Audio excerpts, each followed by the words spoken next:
মুমিনরা বুঝে না কোনো গুড়ার ডিমও কি করে ইহুদি খ্রিস্টান করতেছে ওয়াজাইয়ানু লাহুম মা বাইনা আইদিহিম ওয়া মা খালফাহুম। শয়তান মানে এমন ভাবে মুমিনদের ভিতরে প্রচার করে দিছে এইটা মনে হয় রোজা সবে বরাত সবে কদর সবে মিরাজের মতো হয়ে গেছে। মানে ভাত খায় আর না খায়, পায় আর না পায়, হ্যাপি নিউ ইয়ারের রাত 12টা বাজলে কেক আমাদেরকে কাটতেই হবে, কেক আমাদেরকে খেতেই হবে, এমন আছে কি না? এটা করা যাবে না। যারা এইটা করবেন তারা আল্লাহকে বাদ দিয়া কথা বলেন রব কাকে মানলো? কথা বলেন না, কাকে মানলো? ওই জানুস দেবতাকে মানলো। যারা এই যে হ্যাপি নিউ ইয়ার পালন করবে তারা রব হিসেবে কাকে মানবে? জানুস দেবতাকে। আর আল্লাহকে যদি তারা না মানে তাহলে আল্লাহর রাসূল হাদিসের ভিতরে বলেন আলমারউ মা মান আহাব্বা, যার সঙ্গে যার মহব্বত তার সঙ্গে তার কিয়ামত। মানে আপনি আর আমি মহব্বত করব আল্লাহকে, আল্লাহর রাসূলকে, কোরআনকে, হাদিসকে, উলামায়ে কিরামদেরকে, আমাদের কিয়ামত হবে উলামায়ে কিরামের সাথে। আর আমরা ভালোবাসবো ইহুদি খ্রিস্টানদেরকে। কথা বলেন কার সাথে? এই ইহুদি আর খ্রিস্টানদের সাথে। বুঝতে পেরেছেন কি আমার কথা? এই জন্য আল্লাহর রাসূল বললেন হাদিসের ভিতরে ইন্নামাল আমালু বিল খাওয়াতিম, শেষ ভালো যা সব ভালো তা।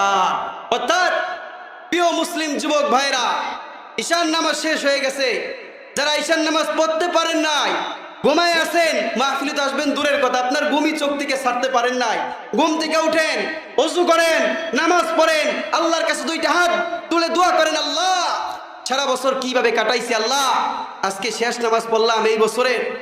যেহেতু আপনারা বছরই করবেন, মুসলমানের বছর এই যে নববর্ষ শুরু হয় মুহররম মাসে, কিন্তু যেহেতু আপনারা মুহররম মানবেন না, এই ইংলিশ ঈসাই সাল আপনারা মানবেন। নিয়ত করেন আল্লাহর কাছে, আল্লাহ অনেক নামাজ কাজা হয়ে গেছে, আল্লাহ ক্ষমা করে দেন। এরপরে ফজরের নামাজ পড়েন, ফজরের নামাজের পরে রজব মাস চলতেছে, বরকতময় মাস, দোয়া করেন আল্লাহুম্মা বারিক লানা ফি রজব ওয়া শাবান ওয়া বাল্লিগনা রমাদান। আল্লাহর কাছে দোয়া করেন আল্লাহ আপনি আমাদের হায়াতকে আপনি শাবান মাস পর্যন্ত নিয়ে যান, আর রজব আর শাবান মাসের বরকত আপনি আমাদেরকে দান করেন। এইভাবে আপনি আল্লাহর কাছে দোয়া করেন, নতুন বছর শুরু করেন নামাজ দিয়া। পারবেন তো ইনশাল্লাহ? আমরা হ্যাপি নিউ ইয়ার পালন করব না, পারবেন তো ইনশাল্লাহ? পরিবারের ছেলেরা করলে তাদেরকে বাধা দিবে আগামী দিকে। আর যারা করছেন এখন কি করবেন?